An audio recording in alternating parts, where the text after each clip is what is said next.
Aphorism 229.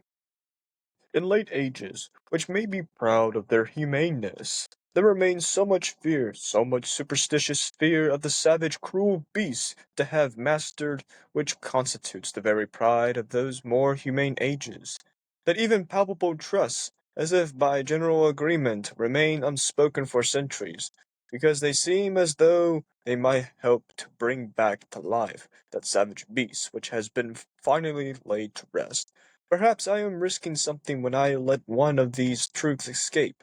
Let others capture it again and give it sufficient of the milk of the pious vices, for it to lie still and forgotten in its old corner. One should open one's eyes and take a new look at cruelty. One should at last grow impatient so that the kind of immodest fat errors which have, for example, been fostered about tragedy by ancient and modern philosophers should no longer go stalking virtuously and confidently about. Almost everything we call higher culture is based on spiritualization and intensification of cruelty. This is my proposition.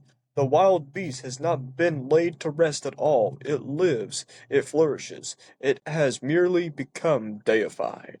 That which constitutes the painful voluptuousness of tragedy is called cruelty.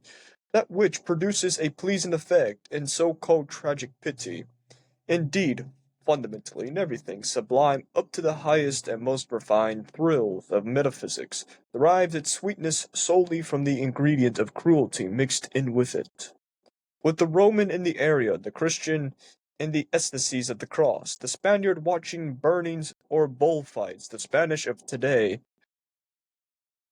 and the Japanese of tomorrow, crowding in the tragedy, the Persian's suburban workman, for it has nostalgia for bloody revolution.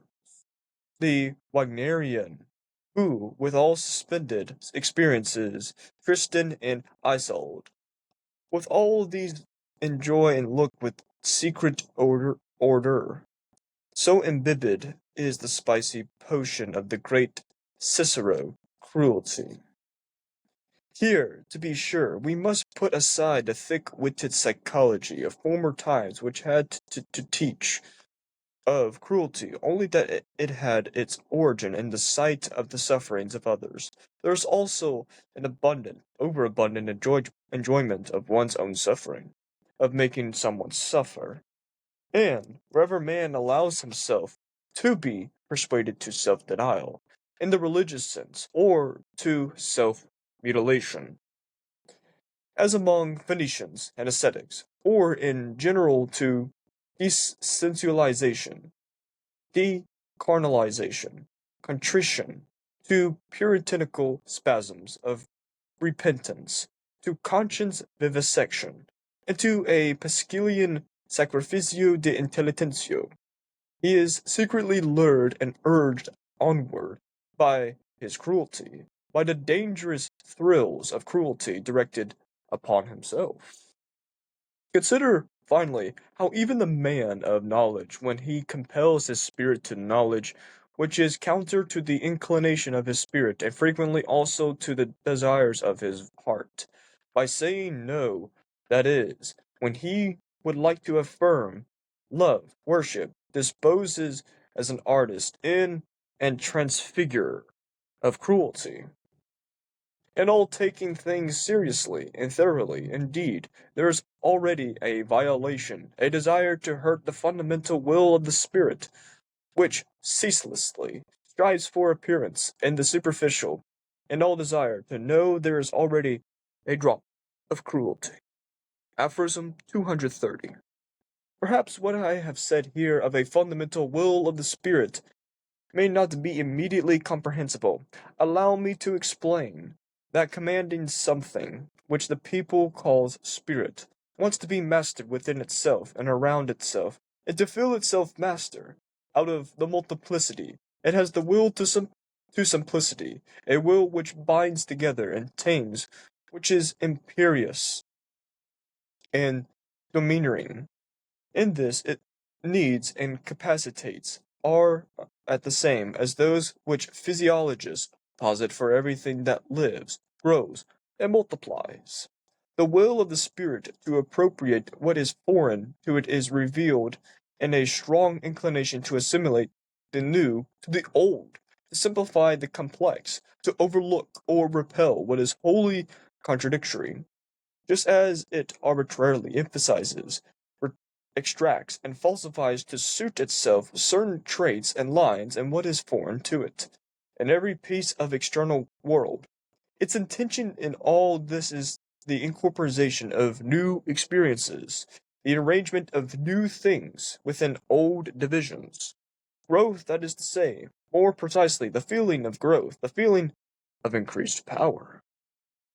This same will is served by an apparently antithetical drive of the spirit, a sudden decision for ignorance, for arbitrary shutting out, a closing of the windows, an inner denial of this or that thing, a refusal to let it approach, a kind of defensive posture against much that can be known, a contentment with the dark, with the closed horizon, and acceptance, a approval of ignorance.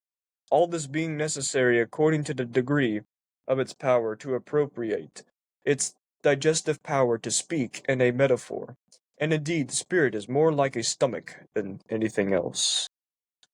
It is here that there also belongs the occasional will of the spirit to let itself be deceived, perhaps with a mischievous notion that such and such is not the case, that it is alone being allowed to pass for the case, a joy in uncertainty and ambiguity, an exultant enjoyment of the capricious narrowness and secrecy of a nook and corner, of all too close, of the foreground, of the exaggerated, diminished, displaced, beautified, an enjoyment of the capriciousness of all these expressions of power.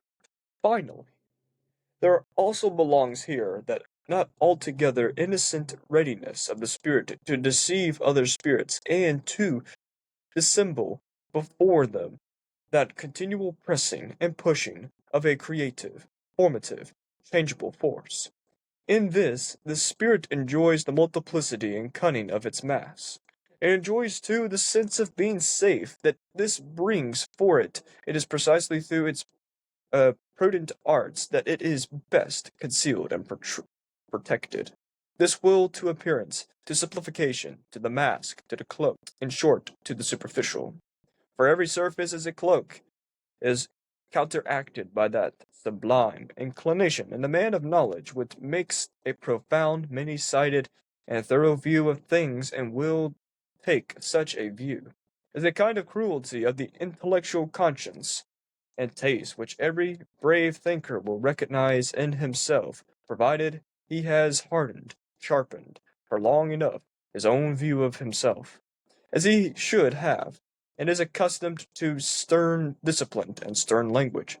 He will say, there is something cruel in the inclination of my spirit. Let the amiable and virtuous try to talk him out of that. In fact, it would be nicer if, instead of that cruelty, we were perhaps credited with an extravagant honesty. We free, very free spirits, and perhaps that will actually one day be our posthumous fame. In the meantime, for it will be long time before that happens, we ourselves are likely to be least inclined to dress up in a moralistic verbal tinsel, and of this sort, all of our labor hitherto has spoiled us for this taste and its buoyant luxuriousness. They are beautiful, glittering, jingling, festive words: honesty, love of truth, love of wisdom, sacrifice for the sake of knowledge, heroism of the truthful. There is something about them that makes one's pride swell. But we hermits and marmots long ago became convinced that this worthy verbal pomp too belongs among the ancient false finery, lumber, and gold dust of unconscious human vanity, and that under which flattering colors and varnish, too, the terrible basic text homo neutra must again be discerned. For to translate man back into nature, to master the many vain and fanciful interpretations and secondary meanings which have been hitherto scribbled and dubbed over the entire basic text, Homo Natura. To confront man henceforth with man in the way in which, hardened by the discipline of science, man today confronts the rest of nature, that dauntless Oedipus eyes, and stopped up Odysseus' ears, deaf to the siren songs of old metaphysical catchers, who have all too long been piping to him, "You are more, you are higher, you are for a different origin." That may be strange and extravagant task, but it is a task. Who would dare that? Why did we choose it, this extravagant task? Or to ask the question differently, why knowledge at all? Everyone will ask us about that, and we, thus pressed, we who have asked ourselves the same question 100 times, we have found and can find no better answer. Aphorism 231. Learning transforms us. It does that which all nourishment does, which does not merely preserve, as the physiologist knows, but at the bottom of us, right down deep, there is, to be sure, something unteachable, a granite stratum of spiritual fate, of predetermined decision and answer to predetermined selected questions. In the case of every cardinal problem, there speaks of unchangeable "this is I." About man and woman, for example, a thinker cannot relearn but only learn fully, only discover all that is firm and settled within him on this subject. One sometimes comes upon certain solutions to problems which inspire strong belief in us. Perhaps one henceforth calls them one's convictions. Later on, one sees them only as footsteps to self-knowledge, signposts to the problem which we are, more correctly, to the great stupidity which we are, to our spiritual fate, to the unteachable right down deep. Having just paid himself such a deal of pretty compliments, I may perhaps be more readily permitted to utter a few truths about women as such. Assuming it is now understood from the outset to how great an extent these are only my truths. Aphorism 232.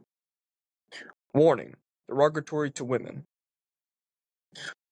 Woman wants to be independent, and to that end she is beginning to enlighten men about women as such. This is one of the worst developments in general uglification of Europe. For what must these clumsy attempts on the part of woman, scientificality, and self-exposure not bring to light? Woman has so much reason for shame, and woman there is concealed so much pessimism, superficiality, school moorishness, mo- mormishness, pity presumption, pity unbridledness, and pity immodesty. One needs only to study her behavior with children, which has fundamentally been most effectively controlled and repressed hitherto by fear of man. Woe then the eternal boring in woman.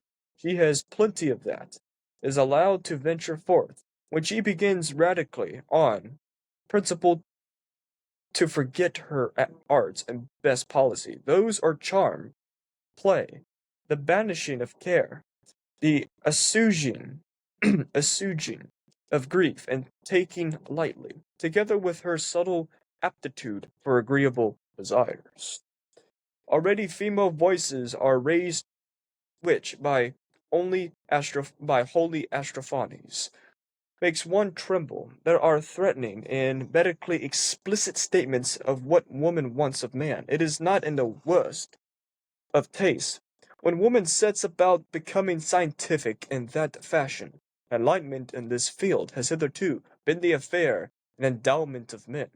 We remain among ourselves in this, Whatever women write about woman, we may in the end reserve a good suspicion as to whether woman really or can want enlightenment about herself.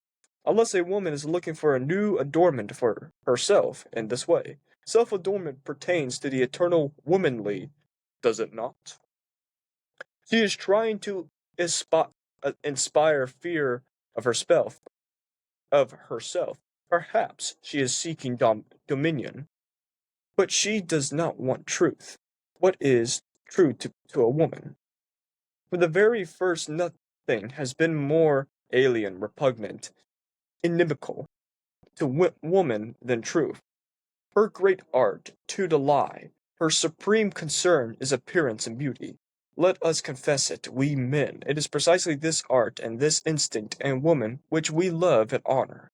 We who have a hard time in our refreshment, like the like to associate with creatures under whose hands, glances, and tender follies our seriousness, our gravity, our profundity appear to us only as folly. Finally, I pose the question: has any woman ever conceded profundity to a woman's mind or justice to a woman's heart? And it is not true that on the whole woman has hitherto been sided most by woman herself, and not at all by us. We men want woman to cease compromising herself through enlightenment, just as it was man's care and consideration for woman which led the Church to decree mulier tesat in ecclesia. It was to the benefit of woman when Napoleon gave the all too eloquent Madame de Stael to understand mulier tesat in politiques. And I think it is a true friend of women who calls on them today. Mulier tesat de mulier. Welcome, everyone, to a simple but derogatory and nuanced episode of Beyond Good and Evil. First, before the utter castigation of women, the first two aphorisms, the first two or three aphorisms are simplistic and forward. Truly simplistic. Because Nietzsche's discussing the superstitious fear of the savage, cruel beast inside humans, which are quelled with the palpable, objective and absolutist truths, both in philosophy and world history, but moralized and spiritualized in objective sense through religions. We've discussed that multiple times, and he adds a Shakespearean quote, milk of the pious thoughts, it's milk of human thoughts from Macbeth. He adds that to where if one can capture again and again the sufficient lie that's still and forgotten in its old corner, aka the prejudice and and timidity of an individual not expressing themselves in a selfless sense, but in a selfish desire sense. We discussed this previously. He criticizes this for as a immodest fat error and that is fostered through the tragedy of ancient and modern philosophers, to a degree, Nietzsche included himself, but he deviates from that timidity and masquerade as I said, to a degree, but we'll arrive at that with the women. He says this that he'll say that we call higher culture is a spiritualization and intensification of cruelty. There's multiple examples of this spiritualization, moralization, and intensification of pain. He acknowledges that guilt or sin, in the case of that the flesh is sinful due to its grand desire of predomination, that it's predestined for to explode with creative passions thoughts, ideas, etc., etc., etc., through its physiognomy, including the sexual and non-sexual desires, and and its the and its desire for flourishment, for the totality and economy of life inside itself, while at the same time, um, in, and has its version of unconscious innocence, aka its version of malice to commit violence and say that you are in my control. Thus, I can do whatever I want to you in my control. Water break.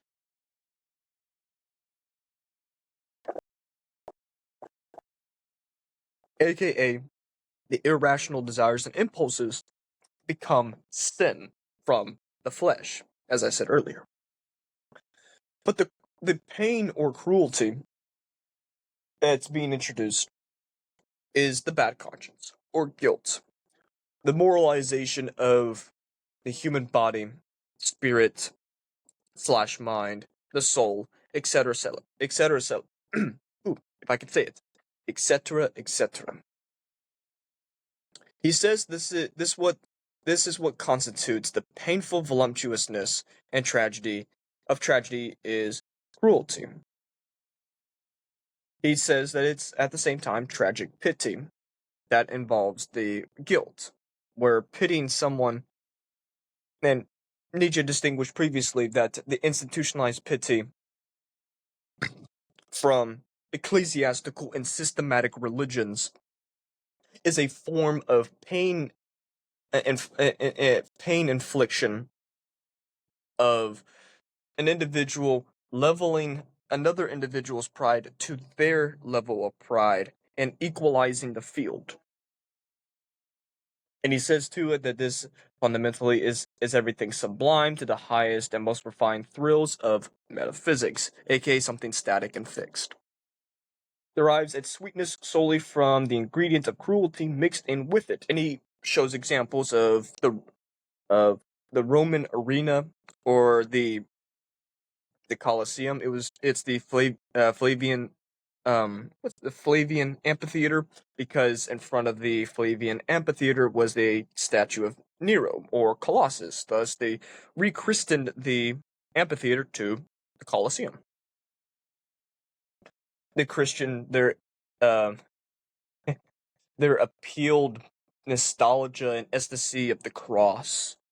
The Spaniards their burnings and watching the bullfights, while that is today and that tomorrow the the Japanese crowding and the said tragedy, because they were consequentialist to heart, similar to the Chinese.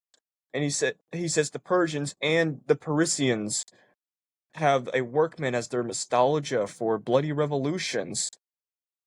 This said, the Wagnerians or Wagnerians in a German pronunciation, who with they have a will to suspend experiences, aka pessimism, Schopenhauerian influence, and dogma. That itself simplifies what Nietzsche is expressing in Aphorism 229, including a brief jab at Pascal with the sacrifice of the intellect, aka the sacrificio dell'intelligentio.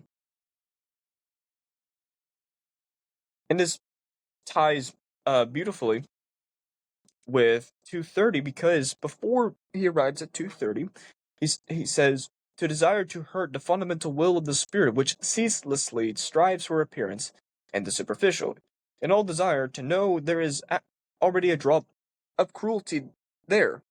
Why is he describing that as a drop of cruelty? Because how genealogically and historically, the moralization of the conscience, or the translation of spirit to from the German word Geist to mind, so it's the will of the mind, where individuals say that the mind is the pinnacle and kernel of existence.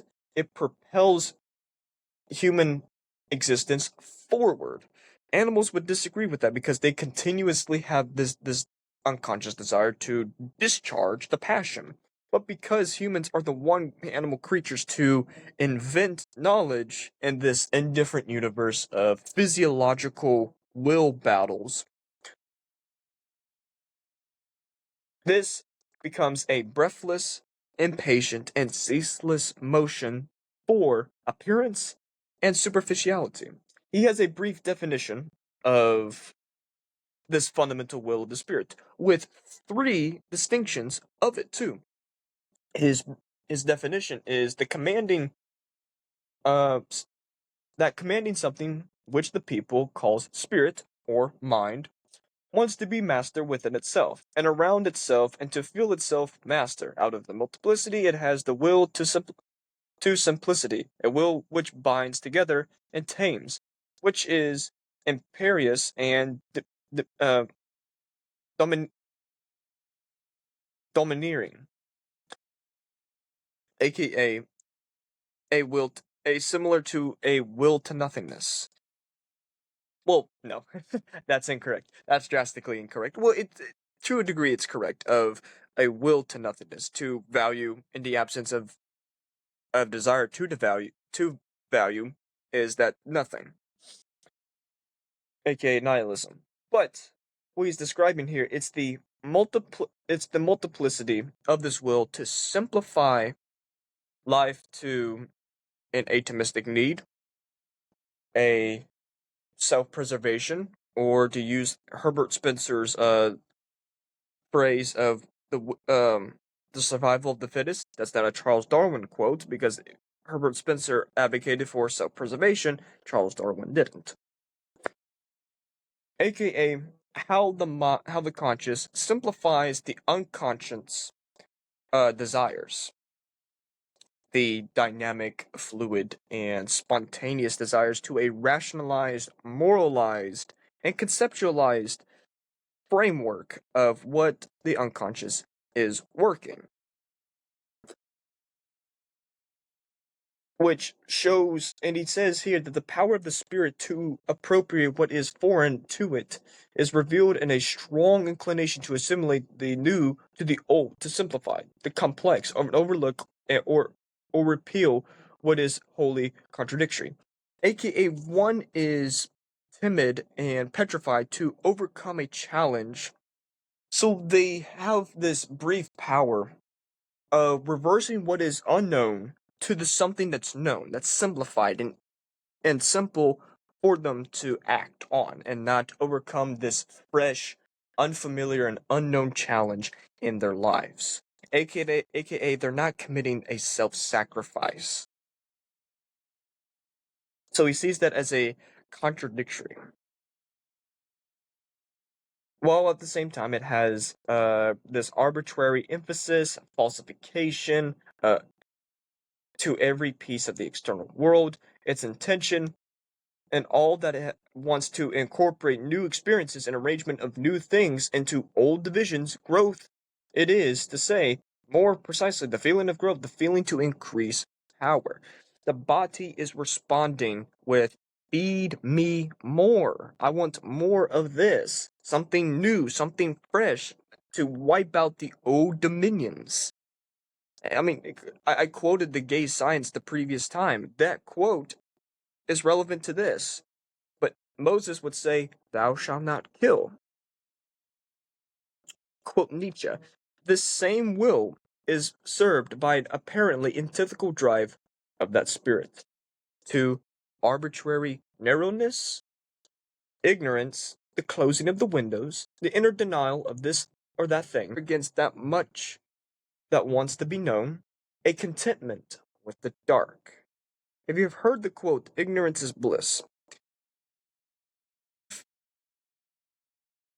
durate, for a brief duration, ignorance is a form of gratifying power and bliss, albeit it becomes a form of stubbornness and not overcoming that contented, peaceful, and self-preserved state, which it shows a state of wariness and inability to flourish in the present and natural conditions. That itself is criticizing every form of philosophy and system that Nietzsche was criticizing. That's one. That's one. Number one of the fundamental will of the spirit. An expression of despair. The other part is it is here that there is also belongs the occasional will of the spirit to deceive itself, perhaps with a mischievous notion that such and such is not the case, that it is only to be allowed to pass for the case, a joy in uncertainty and ambiguity, an exultant enjoyment of the capricious narrowness and secrecy of a nook and corner, of all the too close of the foreground, of an exaggerated, diminished, displaced, beautified, enjoyment of capriciousness of all the expressions of powers. The capricious nature, what he's describing at that final part, is the will to power, contra to the fundamental will of the mind. The first description is how the mind deceives itself, which is a criticism to Cartesian dualism and Christian metaphysics of how the body deceives itself. Thus, the mind reassures that the body is inferior to the superior kernel. So while the secrecy, narrow nook and corner, diminished, exaggerated, beautified, and capricious expressions of power occur inside this framework, it's being deceived while at the same time labeled as ego, spirit, and would one say soul? Yes, we use soul. Nietzsche would say that's the form of a form of a spiritual will to power. And then the second will be categorized as deception of the will. The third one is belongs there belongs here that not altogether innocent readiness of the spirit to deceive other spirits and the dissemblage before them, that continual pressing and pushing of creative, formative, changeable forces in this spirit enjoys the multiplicity and cutting of mass, aka it's the combination of what the two parts we've discussed, the expression of despair and the deception of the will, to cause a person to wear a mask and shutter themselves from the public scene with their creative, formative, changeable forces.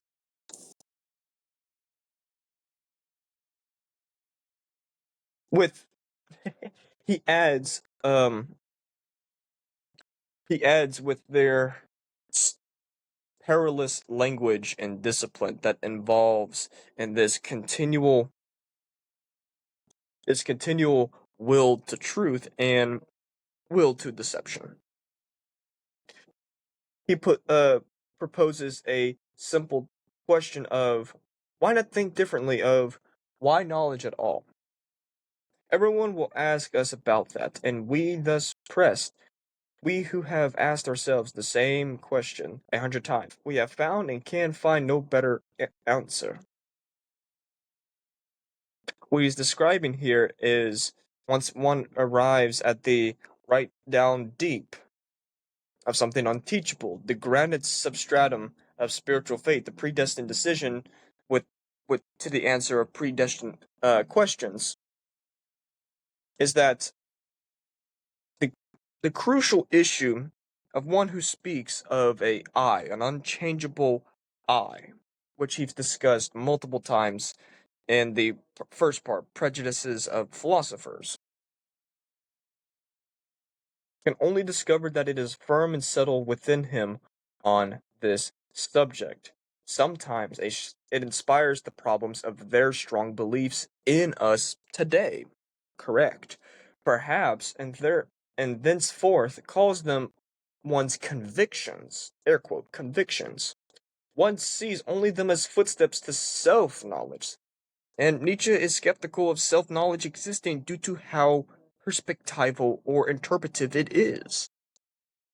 Sign points to the power of problems which we are, more correctly, to the great stupidity which we are. And now we enter woman as such eras of his personal truths that he utters. To spare time,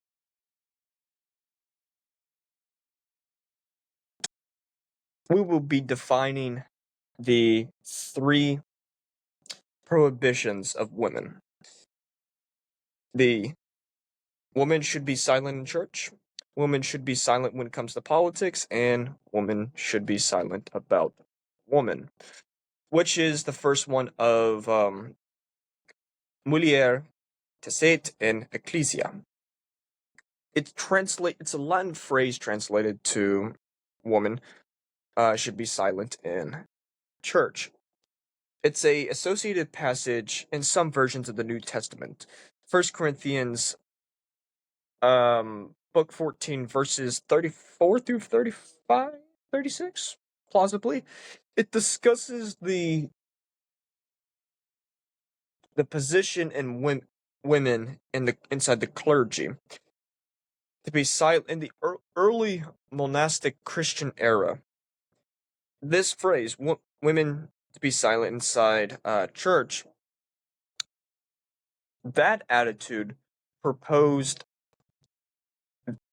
the unequal hierarchy of women in the mentality of men. People would say, "Oh, that's misogynistic. That and sexist."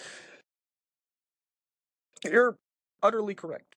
It's misogyny and sexism. While at the same time, the prejudiced and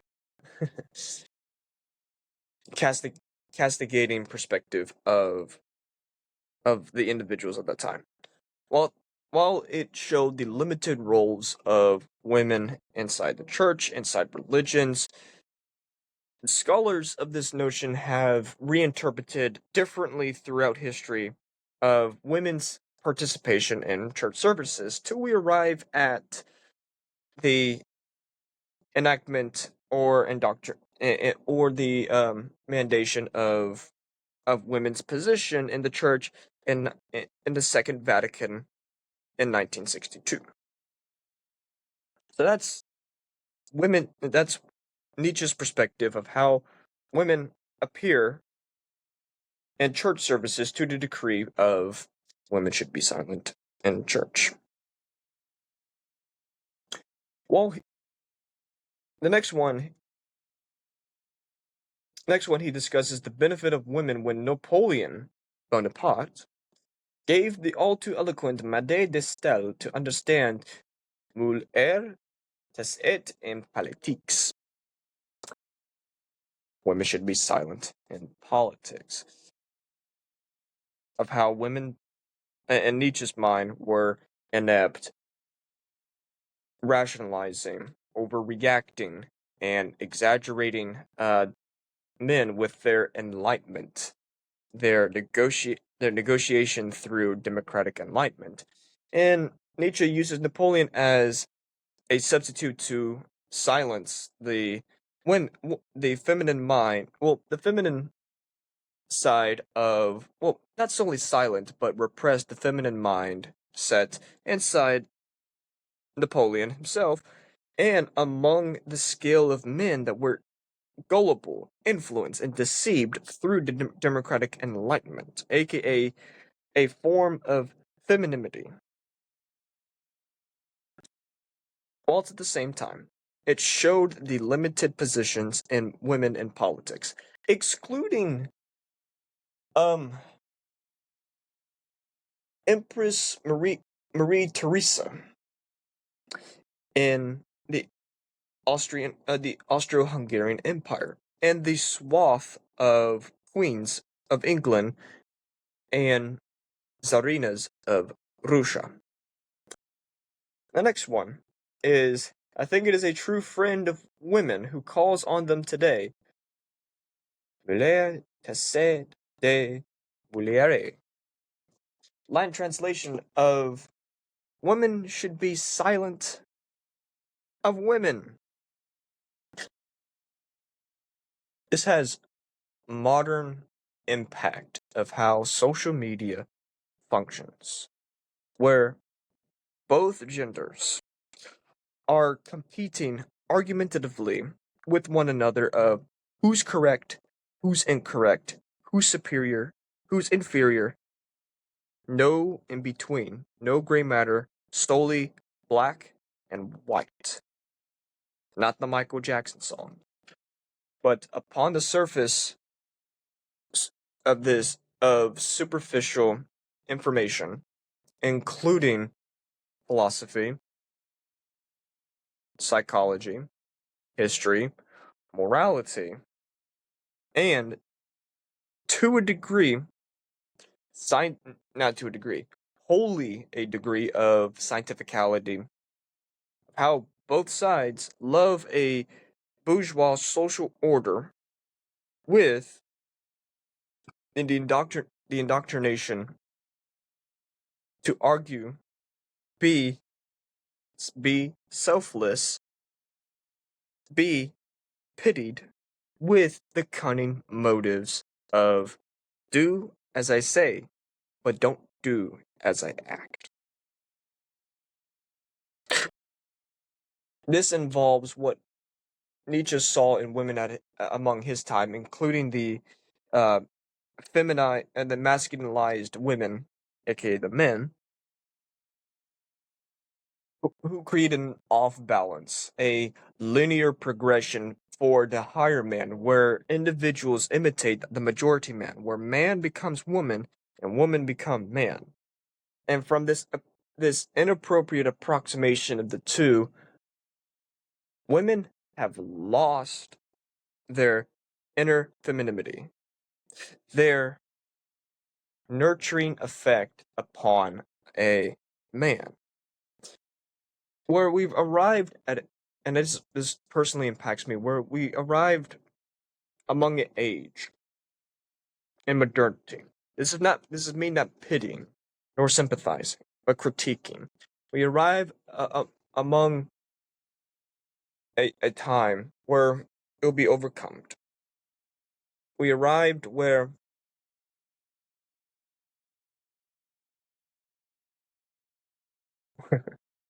democracy is is a litter of femininity, including socialism, including anarchism, including egalitarianism, utilitarianism. These litter of femininities, or feminism, is anti-biological, where it represses levels the classes of inferior. Well, it levels the superior to the inferior, but that is extremist long term and plausibly not inevitable. And people would say, "Well, it's plausibly not." No, no, no, no, no, no. you're you're breathlessly um o- overwhelming yourself of that plausibly not. But nonetheless, what I'm arriving at is that society is frowning upon the lack of flourishment or the system of lack, which is an expression of weariness and an inability to flourish in the natural conditions. For the warrior of an individual, say of a man, is frowned upon, unknown, unused. It becomes a regressive and benign ideology of nature, with the superstitious fear of the blonde beast or the savage, cruel beast inside every singular individual. It's repressed with moral guilt and other versions of moral guilt. Appreciate for watching. I'm Gregory. Hannigan, amor fati. Love, your fate.